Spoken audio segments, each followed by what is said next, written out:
I used to go backpacking all the time in the mountains. It was one of my favorite ways to escape the noise of everyday life and immerse myself in the raw beauty of nature. Over the years, I've had my fair share of challenges out there, from aching feet to surprise encounters with wildlife. But nothing, and I mean nothing, has ever scared me as much as lightning. The first time I truly understood its power was at Philmont Scout Ranch in New Mexico. If you're into backpacking and scouting, you've probably heard of it. It's a stunning area. Rolling hills, jagged peaks, and sprawling vistas that seem to stretch forever. Our group was well prepared, carrying all the essentials and then some, and we were having a fantastic trip. The days were filled with laughter, stories, and the quiet satisfaction that comes from pushing yourself physically and mentally in the great outdoors. One evening, after a long day of hiking, we set up camp in a beautiful clearing near the edge of a small meadow. We had just finished cooking dinner and were sitting around enjoying the meal when the first hints of a storm started to show. Dark clouds began creeping in, but the sky wasn't fully overcast yet. The sun still managed to shine through in places, casting an eerie golden light over everything. I remember feeling a slight unease as I glanced at the clouds. Something about the air felt charged, though none of us thought much of it. We were too busy enjoying our meal and joking about the day's adventures. Then, without any warning, a blinding flash of light tore through the meadow. The sound that followed was deafening, a crackling roar that felt like it was tearing the air apart. A tree about 50 feet away from us exploded in a shower of splinters and bark. The force of the strike was so powerful that it felt like the ground itself had jumped beneath us. All of us screamed and scrambled back in sheer panic. Our dinner ended up scattered across the dirt, forgotten in the chaos. For a moment, none of us could speak. My heart was pounding so hard it felt like it might burst out of my chest. The smell of ozone and burnt wood filled the air, and bits of bark were still raining down around us. It was the closest I'd ever been to a lightning strike, and it shook me to my core. The rest of the evening was tense. The storm eventually moved on, but the memory of that strike lingered in our minds. None of us slept well that night. Every rumble of thunder, no matter how distant, felt like a warning. It wasn't the last time we'd encounter lightning during that trip, but it was by far the closest call. I learned then that lightning isn't something to be taken lightly. Years later, I had another close encounter, this time in Kings Canyon, California. A group of us were tackling the Ray Lakes Trail, a breathtakingly beautiful loop through the Sierra Nevada mountains. It's the kind of place where you feel humbled by the sheer scale of the landscape, towering granite peaks, crystal clear alpine lakes, and valleys that seem carved by giants. On one particular evening, we set up camp near a river at the bottom of a narrow granite valley. It wasn't my first choice for a campsite, as the steep walls and proximity to water made it clear that the area had a history of flooding. But it was a designated National Park Service site, and after a long day of hiking, we were too tired to argue. We pitched our tents, ate dinner, and turned in early, lulled to sleep by the soothing sound of the river. Sometime around 2 a.m., I was jolted awake by a flash of light, so intense it burned through my closed eyelids. For a split second, I thought someone had shined a spotlight directly into the tent. Before I could even sit up, the loudest thunderclap I've ever heard shook the valley. It was a deep, guttural roar that seemed to come from the very earth itself, as if the mountains were groaning in pain. My entire body tensed, and I felt a primal surge of fear unlike anything I'd ever experienced. The storm was right on top of us. Lightning strikes came one after another, so rapid and so bright that it felt like daytime outside the tent. I could see the outlines of the trees and rocks through the thin fabric as if they were backlit by a strobe light. The thunder was relentless, rolling continuously without a moment's pause. Each strike felt like it was right next to us, and the sheer volume of the sound was overwhelming. Rain began to pour in torrents, hammering against the tent with such force that I half expected it to collapse. The river, which had been a gentle murmur earlier, now roared like a beast unleashed. My mind raced with worst-case scenarios. What if the lightning struck a tree above us? What if the river flooded the campsite? What if one of us got hit directly? I huddled in my sleeping bag, trying to stay calm, but my heart wouldn't stop racing. Every instinct in my body screamed at me to do something, but there was nowhere to go. We were in the middle of the wilderness, trapped in a granite funnel with no shelter. All we could do was wait and hope the storm would pass. The lightning continued for what felt like hours, though it was probably closer to 45 minutes.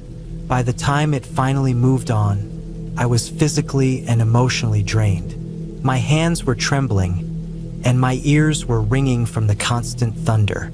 The rain eventually subsided, and the first light of dawn revealed a landscape drenched and battered but mercifully intact.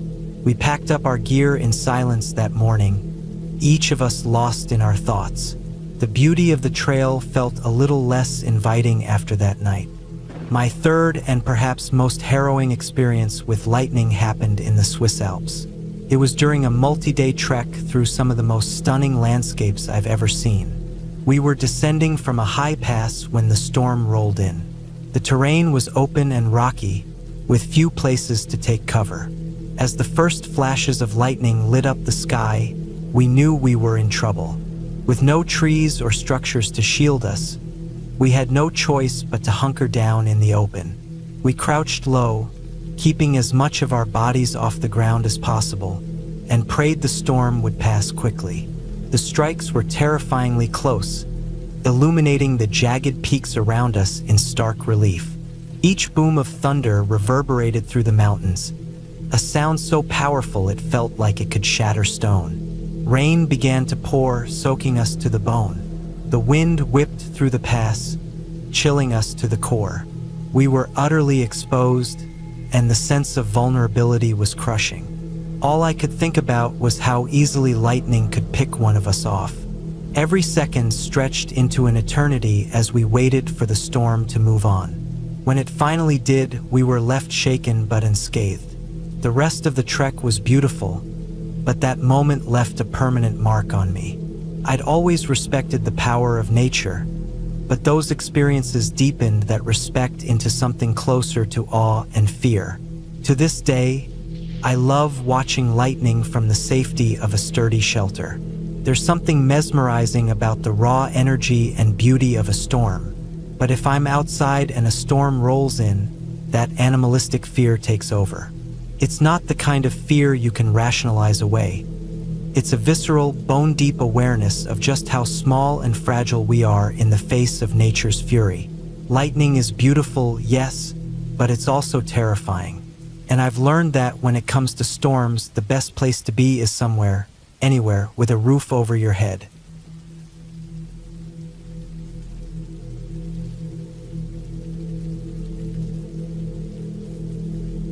It's strange how the wilderness can feel like both freedom and a trap at the same time. This thought had been buzzing in my head throughout the entire day as my group and I made our way into the valley in the Sawtooth Mountains. The walls were steep, rugged, and utterly magnificent, jagged cliffs looming like ancient stone sentinels, their tops kissed by the late afternoon sunlight. The idea of camping at the bottom of such colossal formations was both thrilling and unnerving. By the time we found a flat enough spot to set up camp, the sun had dipped behind the western ridge, plunging the valley into cool shadows. The temperature dropped fast in these mountains, and the air carried a sharp chill. I remember the stillness most of all. Once the noise of unpacking gear and setting up tents subsided, an almost oppressive silence fell over the camp, broken only by the occasional chirp of a bird or the soft rustling of the breeze through the pines. I'd chosen a spot a bit farther from the others, not too far, but just enough to give me a sliver of solitude.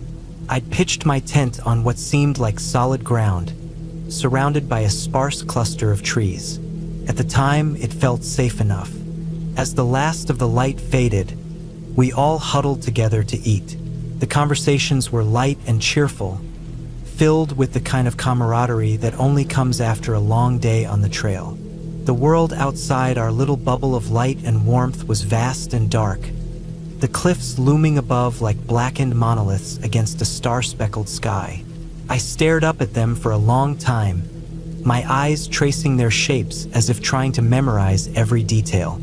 Eventually, the fatigue of the day caught up with us. One by one, we retreated to our tents. Zipping myself inside mine, I cocooned into my sleeping bag, the chill of the night seeping in despite the layers. My breathing slowed as the exhaustion weighed heavy, and soon I drifted into that half-dream state where reality starts to blur. That was when it started. At first, it was just a distant rumble, like the low growl of thunder. It was faint, almost easy to ignore, and for a moment, I thought it might actually be a storm rolling in. But then it grew louder, sharper, a sound that didn't belong in the sky. It was the unmistakable crash of rock against rock. My eyes snapped open and I froze. The noise intensified, growing into a cacophony of destruction. Boulders grinding and smashing, trees splintering like matchsticks. I could feel it as much as hear it, the vibrations rattling through the ground and up into my chest. Adrenaline surged through me. My first instinct was to bolt, to throw open the zipper of my tent and run. But to where? Outside was nothing but pitch-black darkness. Even if I could see, where could I possibly go to escape a rockslide in a valley with walls like these? I was trapped, pinned between the earth and the sky, utterly at the mercy of forces far beyond my control. I stayed frozen, every muscle in my body locked as I listened to the chaos getting closer. The sound of trees snapping was the worst part. Towering giants that had stood for decades, maybe centuries, reduced to kindling in seconds. It was a reminder of how small, how insignificant I was in the face of nature's power. I lay there, clutching the fabric of my sleeping bag like it was some kind of shield, as if the thin nylon of my tent could protect me from thousands of pounds of tumbling rock. The rational part of my brain knew better, but what else was there to do? Running blindly into the dark was suicide. Staying put felt like madness. There were no good choices, only the sickening realization that whatever happened next was out of my hands. The minutes dragged on, each one stretching into an eternity. The roar of destruction ebbed and flowed, sometimes so loud it felt like the rocks were right on top of me, other times distant enough to offer a sliver of hope. At one point, I thought I heard a boulder crash through a cluster of trees not far from where I lay. The sound so close it sent a fresh wave of terror coursing through me. I bit down hard on the inside of my cheek, the metallic taste of blood grounding me in the moment. And then, as suddenly as it had started, it stopped. The silence that followed was deafening. My ears rang from the sheer intensity of the noise that had come before. For a long time, I didn't move, couldn't. My body was locked in place, every nerve on edge, as if the slightest twitch might set the whole thing off again. Eventually, the rational part of my brain began to reassert itself. The danger had passed, or at least it seemed to. I forced myself to take slow, measured breaths, willing my heart to stop hammering in my chest. My hands trembled as I reached for the zipper of my tent, but I didn't open it. Not yet. The darkness outside still felt impenetrable, hostile. I wasn't ready to face it.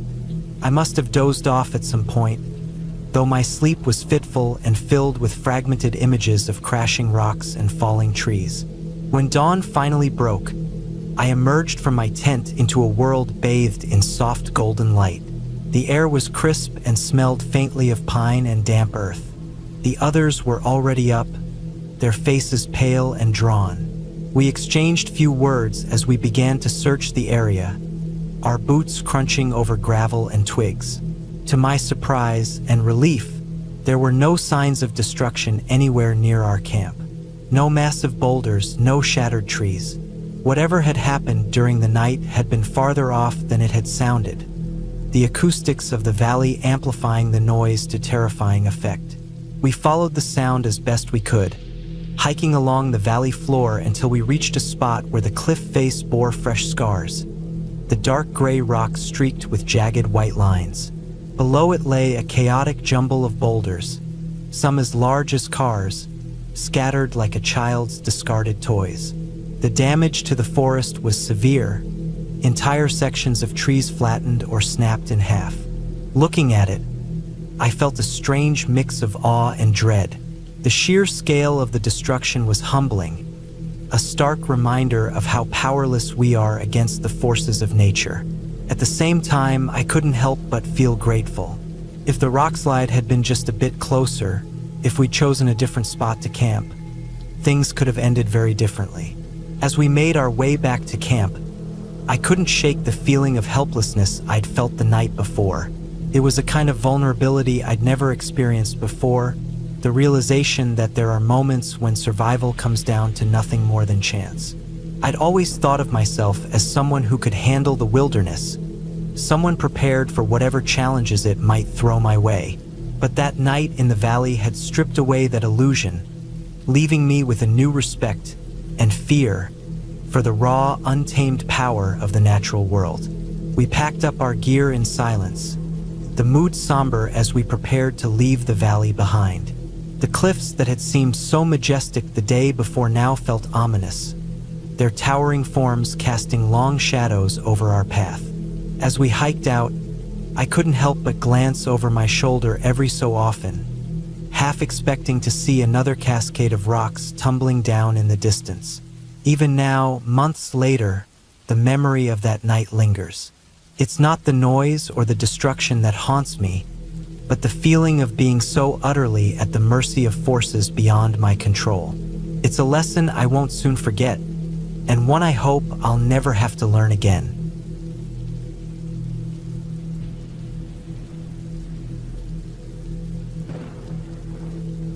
I moved to a tiny town in the middle of nowhere when I started working remotely on my laptop.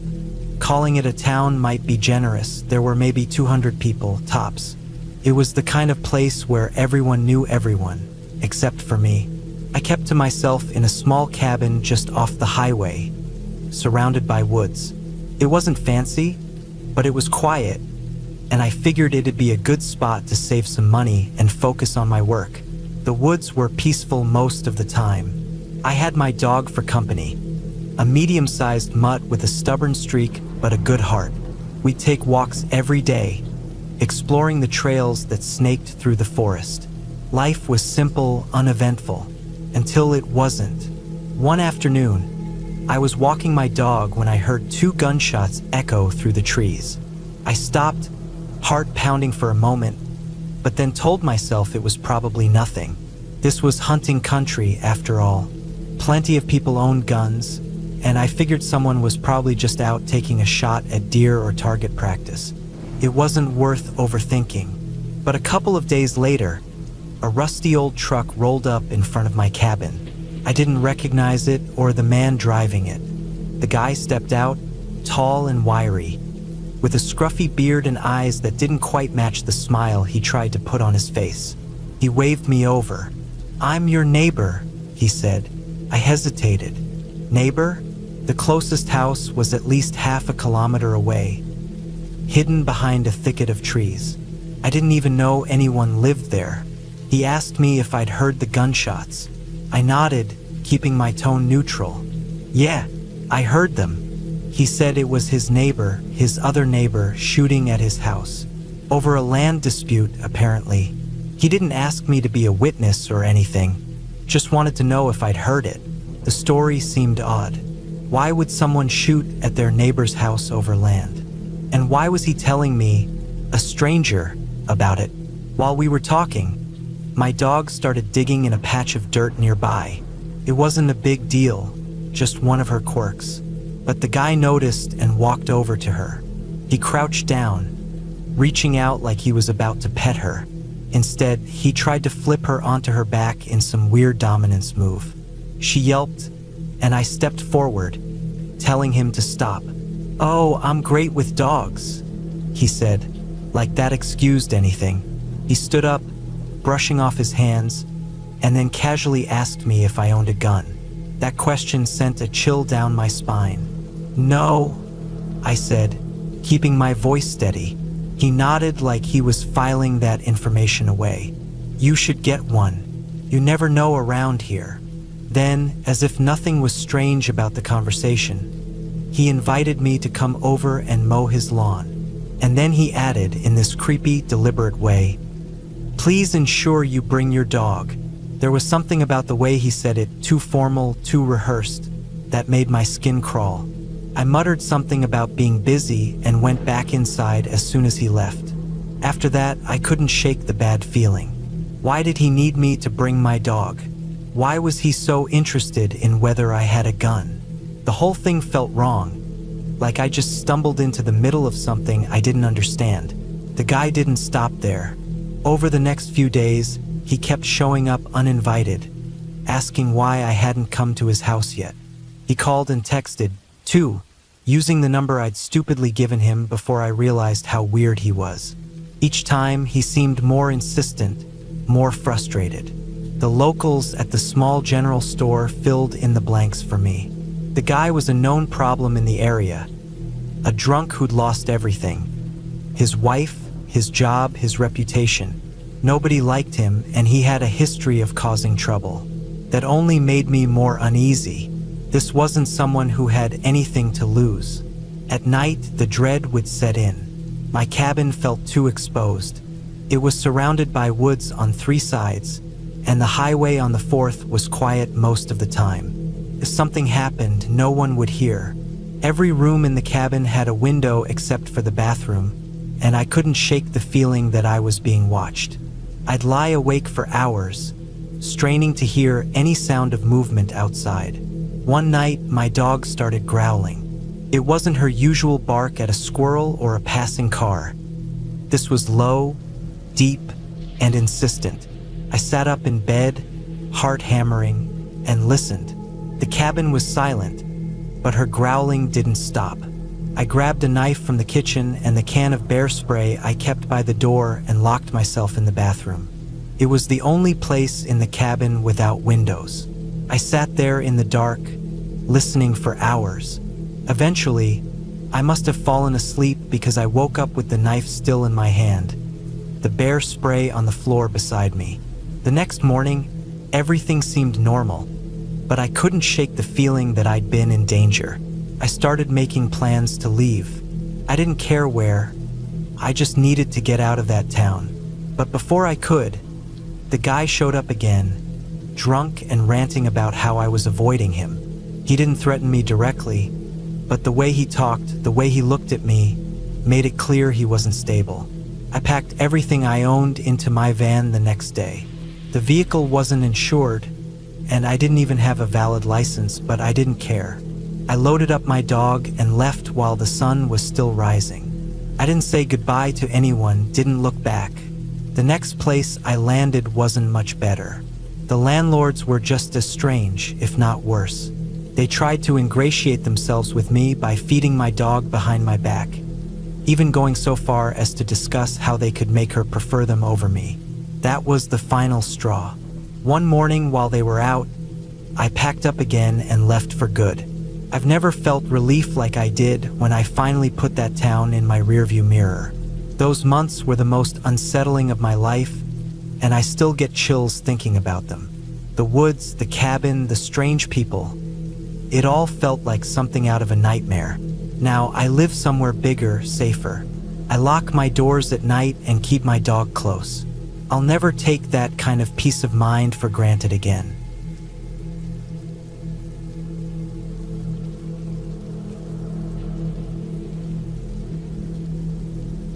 I work as a counselor at a summer camp in Southern California, a place nestled deep in the woods. The camp's not just a little out in nature. It's buried in it, surrounded by miles of dense trees and rugged terrain. There's something eerie about this place. It's got that vibe you can't quite shake. The wind rustles the trees like whispered secrets, and the night is louder than day, full of distant howls and eerie noises. It's like nature is alive here, and it's watching. The kids I watch over love it here, the freedom of the outdoors, the hiking, the swimming, the campfires. But the woods aren't just beautiful. They're wild, and they hold their own mysteries. The animals we get are straight out of a wildlife documentary. Deer, foxes, coyotes calling out in the distance at night, and occasionally a mountain lion that's been spotted, though I've never seen it myself. You can feel that nature has its own set of rules out here. Sometimes it feels like we're not alone, even when we are. I'm not one to believe in ghosts, but there's something about this camp that makes you question whether the stories are just stories. There are spots on the trail where the air feels heavier, like it's holding something back. The camp has a long history, one we don't talk about much. Old foundations hidden in the brush, rocks arranged in strange formations, and ruins that make you wonder who or what was here before us. Campers tell ghost stories around the fire, and there's always that one spot on the trail, deep in the trees, where people say they've seen things. Of course, I never paid much attention to it. It's just camp lore, right? But one night, things changed. It was after lights out, and I was standing outside my cabin talking with another counselor, Matt, when I saw something that threw me off balance. Sadie, a fellow counselor, came running by. It wasn't like her to be frantic, so my attention snapped right to her. She had her entire cabin of teenage girls with her, about 12 of them. They were all dressed in black, wearing hoodies and pants like they were on some secret mission. But the way they were running, they weren't just in a hurry. They were scared. Sadie was out of breath as she passed me. "We heard something," she shouted over her shoulder. A kid, yelling, I don't know. It sounded wrong. I don't know what it was about the way she said it, but I could tell she wasn't playing around. Sadie's not one to spook easily, so for her to be this rattled made me uneasy. "What did you hear?" I asked, but she didn't have time to answer. She was already ushering her girls back to their cabin, trying to calm them down, but they were whispering and glancing over their shoulders. I stayed with Matt for a few more minutes, watching the group disappear into the darkness. When Sadie came back, her face was pale, and she had that look you get when something's messed with your head. I could see she was trying to make sense of it, but she couldn't. "They were all having fun," she started, once she had time to breathe. "We went on a night hike. The girls wanted to be ninjas, so they dressed up all in black. It was supposed to be a harmless thing, a little game. We walked the trail, laughing, and everything seemed fine. But then we got to this one part where it's darker than usual and we heard something. At first, I thought it was just one of them messing around. But then we heard it again. This voice, a small child crying for help. But it wasn't right." She paused, rubbing her temples like she was trying to block the memory from her mind. "At first, it sounded like a little kid, you know? Like they were in trouble. But the more we listened, the more it didn't make sense. It sounded distorted, like the voice was warping, like it couldn't decide if it was a kid or something else. It wasn't human anymore, but it still sounded like it was yelling for help. Just wrong." My stomach sank. There's a certain kind of fear you get when something doesn't feel right, and this was it. I knew Sadie well enough to know she wasn't one to make up wild stories. She's the level-headed one, so if she was freaked out, there had to be something going on. "We ran," she continued, eyes wide. "And I mean, we didn't stop running. I don't even know how we made it back to the cabin. I've never seen them that scared before. They were all shaking." Her words left a cold feeling creeping up my spine. I wasn't sure if I wanted to investigate, but there was something pulling me toward it. We had to know what it was. "I'll come with you," I said before I could think better of it. We walked back toward the trail, keeping the flashlights low, not wanting to attract attention. The night felt colder, like the temperature had dropped since the girls had first heard it. We kept walking, our footsteps echoing on the dirt path, each of us lost in our own thoughts. And then we heard it, a faint cry. It wasn't loud at first, but it was there. a distant, wavering sound that could have been mistaken for wind, except for the fact that it was getting louder. And it wasn't a wind. It was the unmistakable sound of a child crying for help. It sent a chill through me, but the longer we stood there, the more something didn't sit right. The sound was coming from all around us, not from one point. It didn't echo like a normal voice would. It was as if it was coming from the mountain itself, spreading over the landscape like a demonic wail. It didn't sound human anymore. It sounded like it was trying to imitate a child, but it was wrong, distorted like something from a nightmare. The more we listened, the more it grew into something inhuman. A high-pitched screech, like nails on a chalkboard, yet still carrying the desperate cry of a child. My blood ran cold, and without saying a word, we both turned and ran. We didn't care about being quiet anymore. We bolted, tripping over branches, kicking up dirt. Every part of me screamed that we needed to get back to the safety of the camp, to the warmth of the lights, to the place where the sounds couldn't reach us. We didn't stop running until we reached the main camp area. When we got back, we were breathless, hearts pounding, and we both just stood there for a moment. We didn't even know what to say. Our minds were too scrambled. The next day, the camp director gathered all the staff together for a meeting. I had a feeling I knew what this was about. "I'm sure you've heard the strange noises from the woods last night," he said, looking over at us with a smile. "It's nothing to worry about. That's just the sound of bobcats. They tend to make a high-pitched yelping noise, especially at night." I blinked, trying to process what he was saying. Bobcats? The sound of a bobcat was what we had heard? No way. That didn't explain the distortion, the way it echoed through the mountain. But the director kept going, explaining that it was harmless and that the bobcats had been active lately. He advised us to reassure our campers if they heard any strange noises in the night. Sadie and I exchanged glances, and I knew we weren't the only ones who weren't buying it. But we didn't say anything. What were we supposed to say? That we'd heard something more sinister? We'd already been made to feel ridiculous enough. For the rest of the summer, the camp staff had a running joke about bobcats, and no one let us forget it. The girls from Sadie's cabin teased her, joking about their ghost adventure. But we all knew there was something off about that night. The woods here have a way of playing tricks on you, of making you feel like there's more to the world than we understand. Something ancient, something watching, something hidden. In the end, we couldn't shake the feeling that something was still out there, deep in the woods. The memory of that distorted, eerie cry stayed with me long after the summer ended. I'll never know for sure what it was we heard that night. Maybe it was just the bobcats, or maybe it was something else.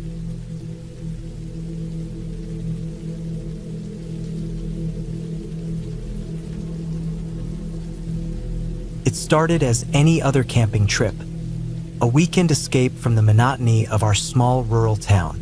Nestled in a valley surrounded by towering mountains and dense forests, camping wasn't just a pastime, it was part of life. Even in winter, we made it a point to get out there. This time, it was a group of us, all between 16 and 19 years old, each with our own reasons for tagging along. Some came for the fishing, others for the freedom of being away from watchful eyes and cell phone reception. For me, it was a bit of both, though I leaned more toward the escape. We set up camp in the usual spot, a wide clearing near a river with enough space to pitch our one tent. There was a chill in the air, not biting but enough to remind us that the seasons were changing. We got the fire roaring, and someone pulled out a cooler full of snacks and drinks. The river nearby hummed its constant tune, and the forest felt alive with the occasional snap of twigs or the rustle of leaves. Sometime after sunset, my friend Ethan nudged me. "Want to head up to the better fishing spot?" he asked, his voice low so as not to draw the attention of the others. I hesitated. The better spot was about a mile away, up a narrow, overgrown trail that led to a small clearing by the water. It was a pain to get there, but the fishing was undeniably better. Still, it meant leaving the comfort of the group and the relative safety of numbers. "Why not?" I finally said, trying to sound more confident than I felt. We grabbed a few essentials: rods, a flashlight, a pack of matches, and his .357 revolver, which he always brought on trips like these. It wasn't for show. Living where we did, running into predators wasn't uncommon, and you had to be prepared. The trail was rougher than I remembered, and the darkness made it worse. The beam of our flashlight bounced erratically as we stumbled over roots and ducked under low-hanging branches. The air smelled damp and earthy, and the sounds of the forest seemed to amplify in the quiet. An owl hooting, leaves rustling, the distant gurgle of the river. When we finally reached the clearing, I was relieved to see the moonlight filtering through the trees, casting long, pale shadows. The spot was as secluded as it got, with a massive boulder on one side and the river on the other. We hadn't brought the tent, so we decided to build a lean-to against the boulder using some branches and the tarp we'd packed. It wasn't much, but it would keep the dew off. We got a fire going and sat in its glow, listening to the occasional splash of fish jumping in the river.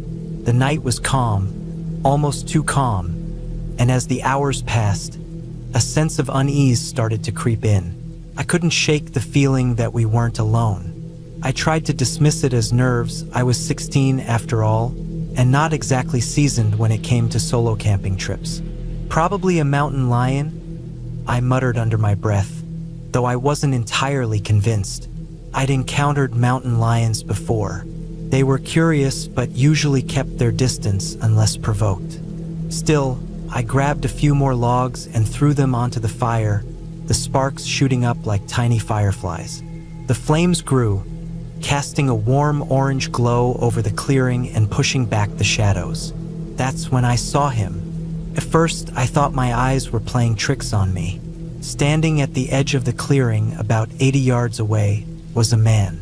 He was silhouetted by the moonlight, tall and motionless. My heart slammed against my ribs, and every instinct screamed at me to move, to do something, but I was frozen. My breath caught in my throat, and the world seemed to narrow until it was just me, the fire, and that figure in the distance. He didn't move, and neither did I. I couldn't make out any details, just the shape of him, standing there as if he'd been watching us for some time.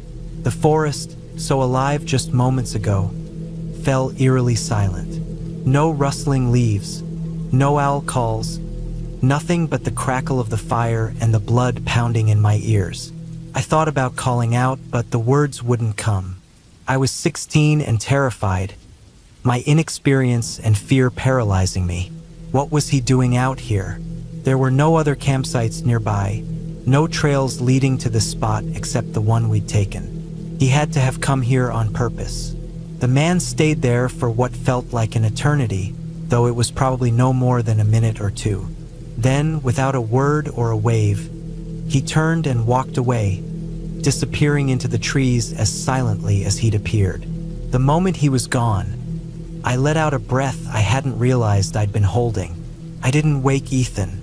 He was sound asleep, snoring softly under the lean-to. Instead, I sat by the fire, gripping the revolver with both hands, my knuckles white. Every snap of a twig or rustle of leaves set my nerves on edge. I replayed the scene over and over in my head, trying to make sense of it. Was he lost? A hunter? Maybe, but why hadn't he called out or made himself known? The possibilities churned in my mind, none of them comforting. The hours dragged on.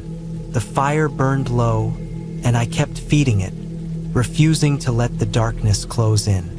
My eyes darted to the edge of the clearing every few seconds, searching for any sign of movement. I felt exposed, vulnerable, like prey waiting for the predator to strike. When the first light of dawn broke through the trees, relief washed over me. The forest came alive again with the sounds of birds and the rustle of small animals. Ethan stirred and stretched, oblivious to the tension that had gripped me all night. "Man, you look like hell," he said, chuckling as he rubbed the sleep from his eyes. I didn't answer. Instead, I started packing up our things, eager to leave the clearing and the memory of that figure behind. We made our way back to the main campsite, where the others greeted us with jokes and questions about our catch. I forced a smile, not wanting to share what had happened. I doubted they'd believe me anyway, or worse, they'd tease me for being scared. That day, I tried to convince myself it was nothing. Just a guy passing through, someone who'd stumbled upon our fire and decided to leave us be. But deep down, I knew it wasn't that simple. There was something about the way he stood there, so still, so deliberate, that sent chills down my spine. Even now, years later, I think about that night. I've been camping countless times since, and I've had my share of strange encounters with wildlife and the occasional lost hiker. But nothing has ever come close to the fear I felt in that clearing. It wasn't the fear of a predator or the unknown. It was the fear of being watched, of knowing that someone or something had been there, silently observing, and choosing to leave without a word. I've learned to trust my instincts more as I've gotten older. If I saw him today, I'd call out, ask what he was doing, maybe even approach him if I felt it was safe.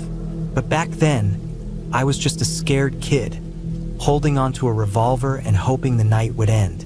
It's funny how certain moments stay with you, no matter how much time passes. That night, in the glow of the fire, under the gaze of a stranger, is one I'll never forget.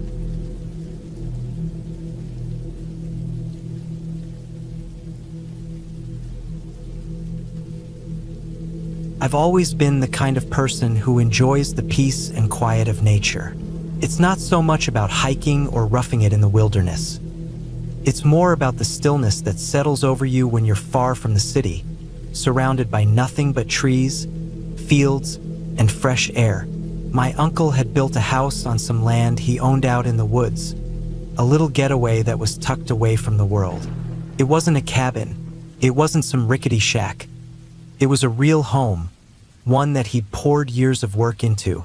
It had this beautiful wraparound deck with a view that stretched out over the forest, making it perfect for family gatherings. It wasn't a place you'd expect to find any neighbors. The nearest house was miles away, and even then, it was just a small farmhouse.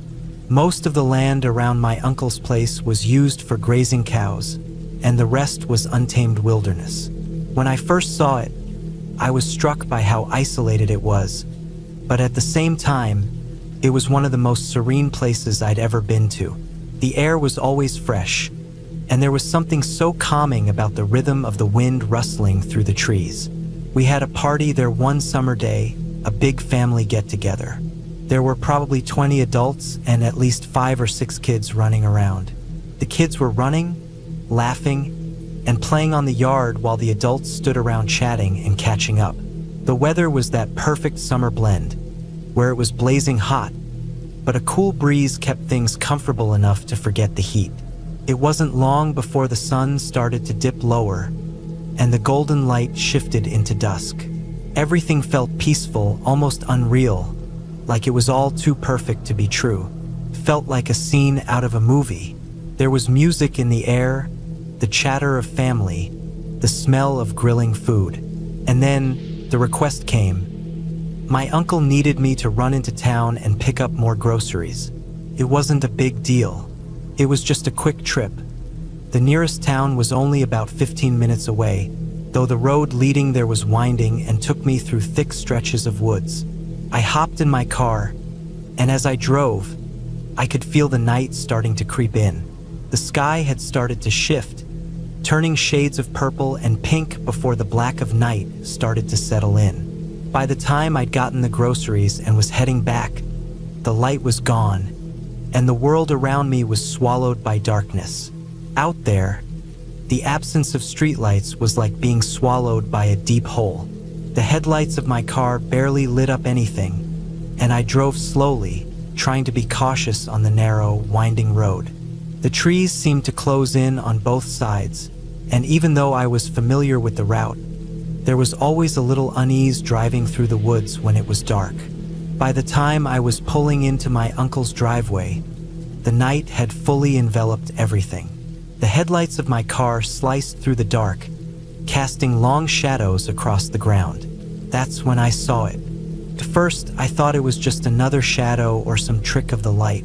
But as I got closer, I realized something was sitting right in front of my car, facing the house. It was just sitting there, not moving an inch. I couldn't make out what it was immediately, but I could tell it was large, far larger than any of the domestic animals I was used to seeing out here.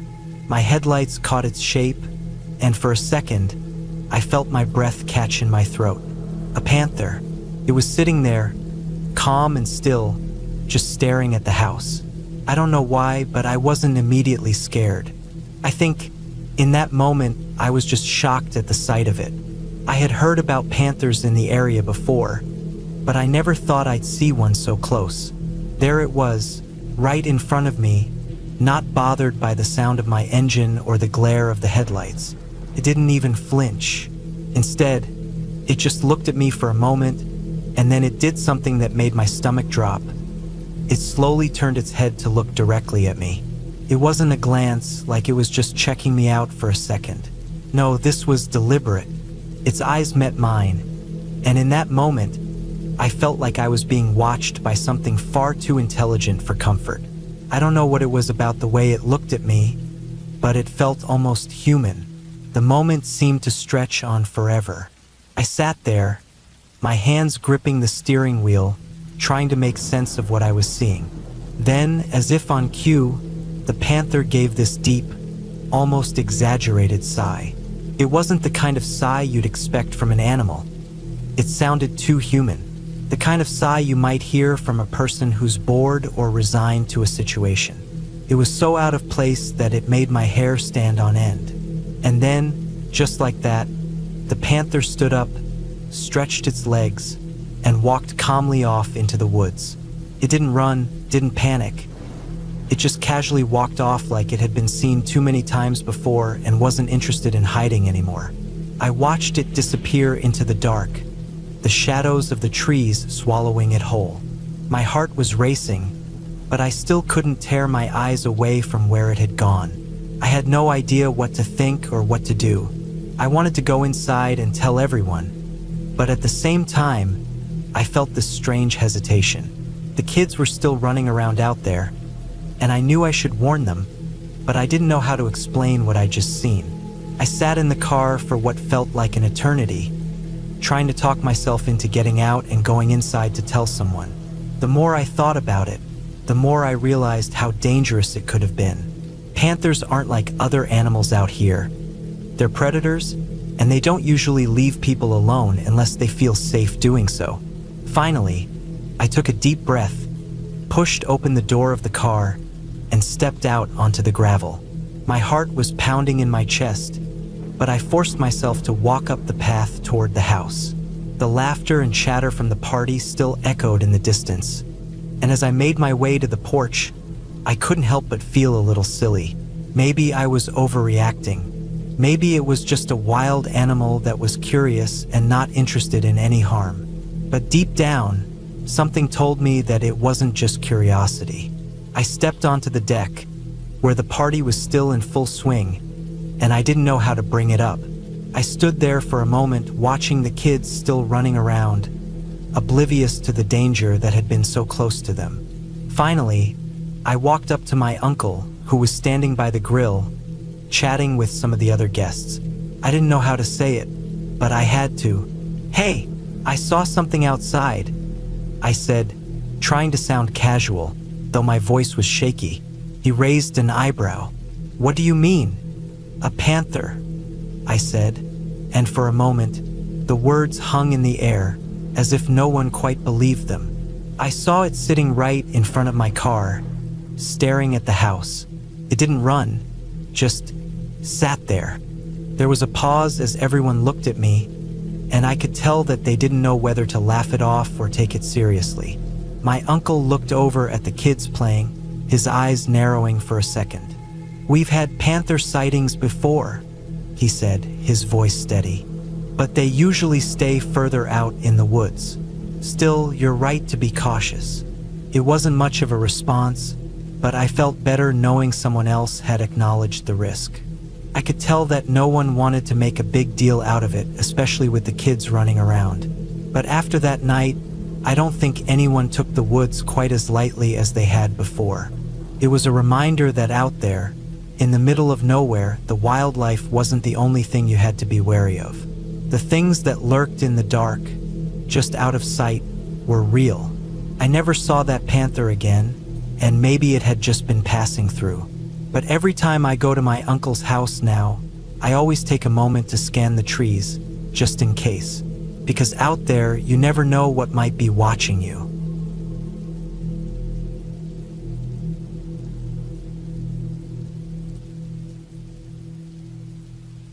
I moved to that small town looking for peace. After years of grinding in the city, I figured it'd be nice to have some quiet. The town had about 200 people, if you stretched the count, and my little cabin was tucked away in the woods, not far from the highway. It wasn't anything fancy. A single room with a kitchenette, a bed, and a bathroom. But it was enough for me and my dog, Daisy. She was my rock, a mixed breed with more loyalty than sense. I could work from my laptop, and I thought it'd be the perfect setup. The first few weeks were uneventful. I'd wake up, make coffee, and take Daisy for long walks along the dirt paths. The woods were thick with towering pines that blocked out most of the sunlight. It was serene, and I felt like I'd finally found a place to breathe. Occasionally, I'd hear a truck rumbling down the highway or see a local driving by in an old, rusted pickup. It was a hunting area, so the sound of distant gunshots wasn't unusual. I didn't think much of it when I heard two sharp cracks one afternoon while walking Daisy. Hunters, I figured. It was their turf, and I respected that. A couple of days later, I was outside, enjoying the late afternoon sun, when a truck pulled into my driveway. It was an old beater, red with patches of rust. A man climbed out, and I immediately felt uneasy. He was in his late 40s, maybe 50s, with unkempt hair and a grizzled beard. His eyes were bloodshot, and he moved with the unsteady swagger of someone who'd had one too many drinks. "Hey there," he called out, his voice gravelly. "You the one who lives here?" I nodded, keeping Daisy close. She was already on edge, her ears pinned back and her tail low. "I'm your neighbor," he said, pointing vaguely down the road. "Name's Tom. You hear those shots the other day?" "Yeah," I replied cautiously. Figured it was hunters. He let out a dry chuckle. "Hunters? Nah, that was my idiot neighbor talking potshots at my place. Land dispute." He shook his head. "Some people got no respect." I didn't know what to say. I'd never met this guy before, and the way he talked made my skin crawl. There was something off about him, something I couldn't put my finger on. Daisy started digging in a patch of dirt near the edge of the driveway, and Tom's attention snapped to her. "Hey," he barked, "don't let her do that. She's just digging," I said, trying to sound casual, but my nerves were jangling. He walked over, crouched down, and called Daisy to him. She hesitated, but eventually approached, her body language wary.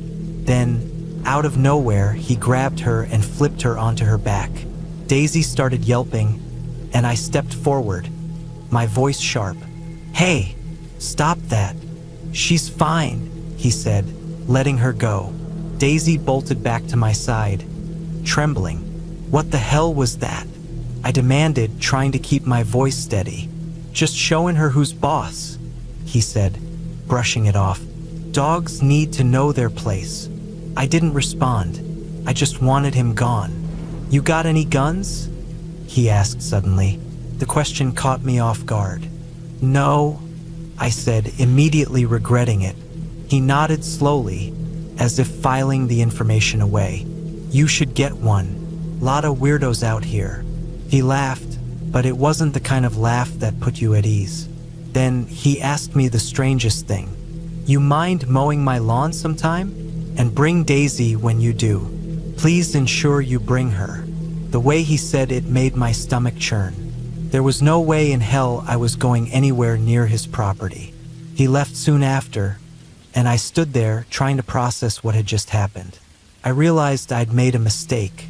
I told him I heard the gunshots.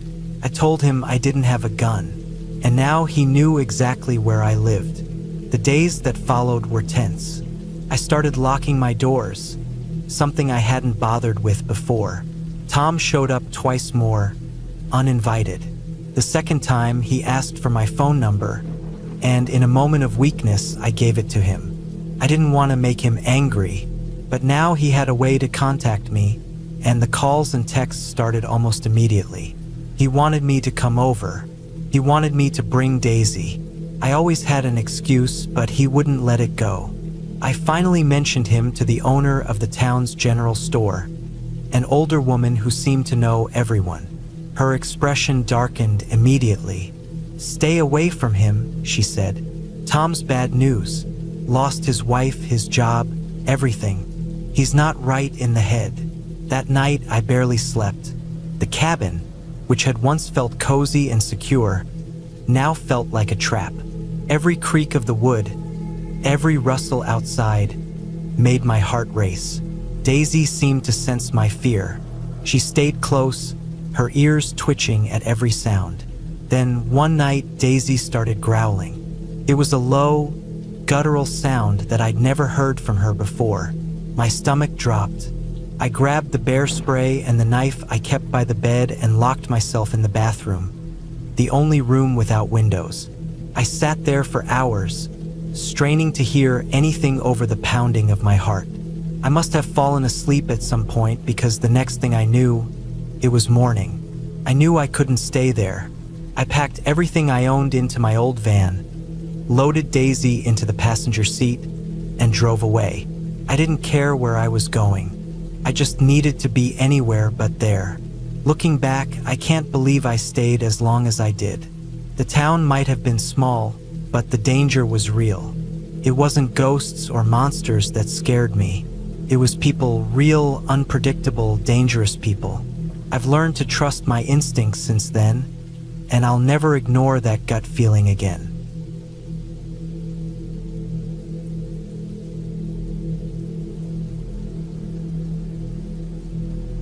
The jungle in Guatemala is unlike any place I've ever been.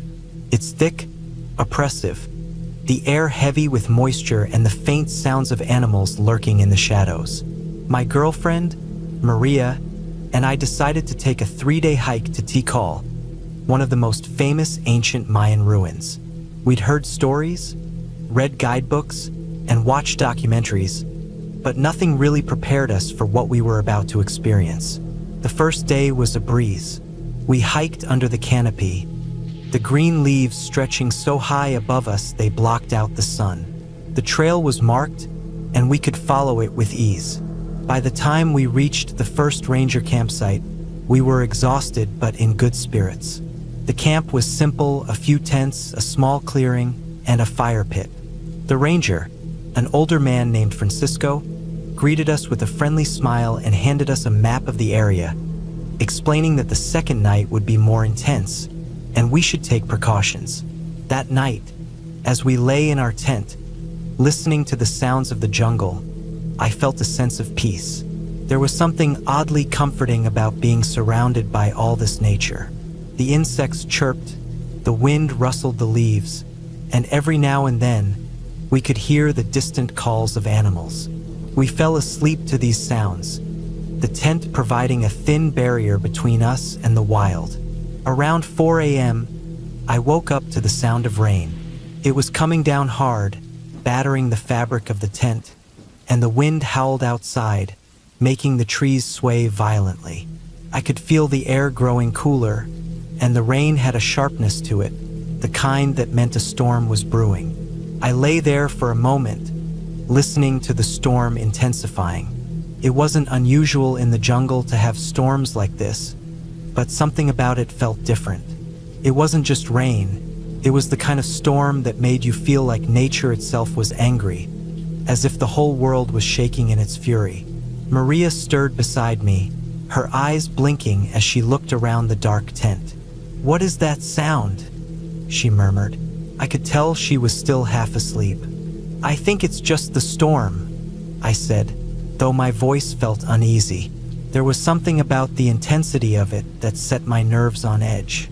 Suddenly, I heard something that wasn't just the wind or the rain. It was voices, low, muffled voices, coming from the direction of the ranger's station. At first, I thought it was just the storm playing tricks on me, but the voices grew clearer, and I realized they were speaking in Spanish. I pushed the flap of the tent aside and peeked out into the rain-soaked clearing. The wind was howling now, and the downpour had turned into a torrential monsoon. But through the dark shadows, I saw movement. Two figures, cloaked in rain gear, were walking toward me. They were moving slowly, carefully, as if they were trying not to make any noise. The figures were tall, broad-shouldered, and they carried rifles slung across their backs. My heart skipped a beat. I quickly slipped out of the tent, leaving Maria behind. I whispered to her, "Stay here, don't come out." She didn't respond immediately, and when I turned to look at her, I saw her hesitant expression. "What is it?" she whispered, her voice trembling slightly. "I don't know, but I'll be fine. Just stay here." I tried to sound reassuring, but the truth was, I didn't feel reassured. I walked a few steps toward the figures, trying to make out more details in the storm. The figures stopped about 20 feet away, and I noticed the glint of their rifles in the weak moonlight. I knew I had to be careful. This wasn't a good situation.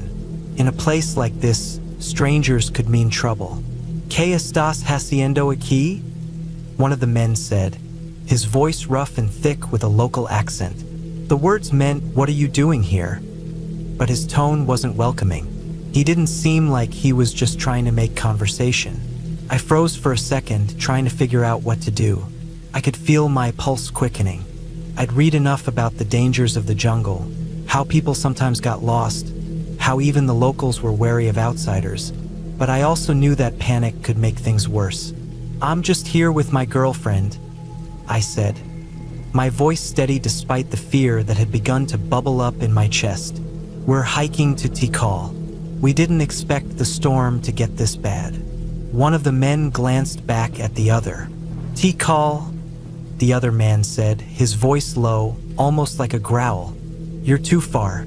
This is no place to be in a storm like this." I nodded, hoping to stay calm. "We're just trying to wait it out. Is everything okay?" For a moment, there was silence. Then the first man spoke again. "We're hunters. We're looking for shelter." His tone had softened a bit, but I could tell they were still wary. "You have any food?" I nodded, my heart still racing. "We have coffee. You want some?"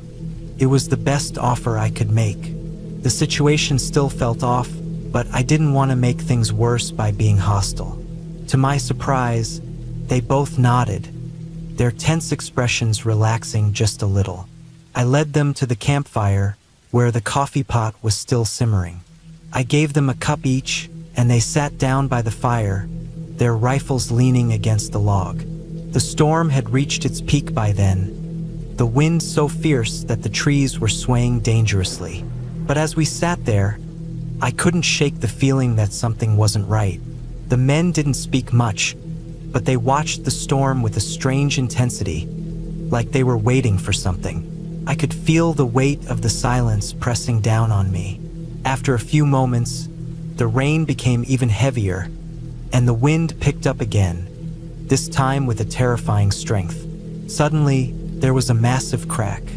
It sounded like thunder, but it was too sharp, too quick. A deafening crash followed, and the entire ground seemed to shake. I turned just in time to see a huge tree toppling toward us, its massive trunk coming down with a terrifying speed. It fell directly onto the spot where our tent had been. The sound was earth-shattering. The rain mixed with the noise of the crash, and I felt a chill run through me. It happened so fast I didn't even have time to react.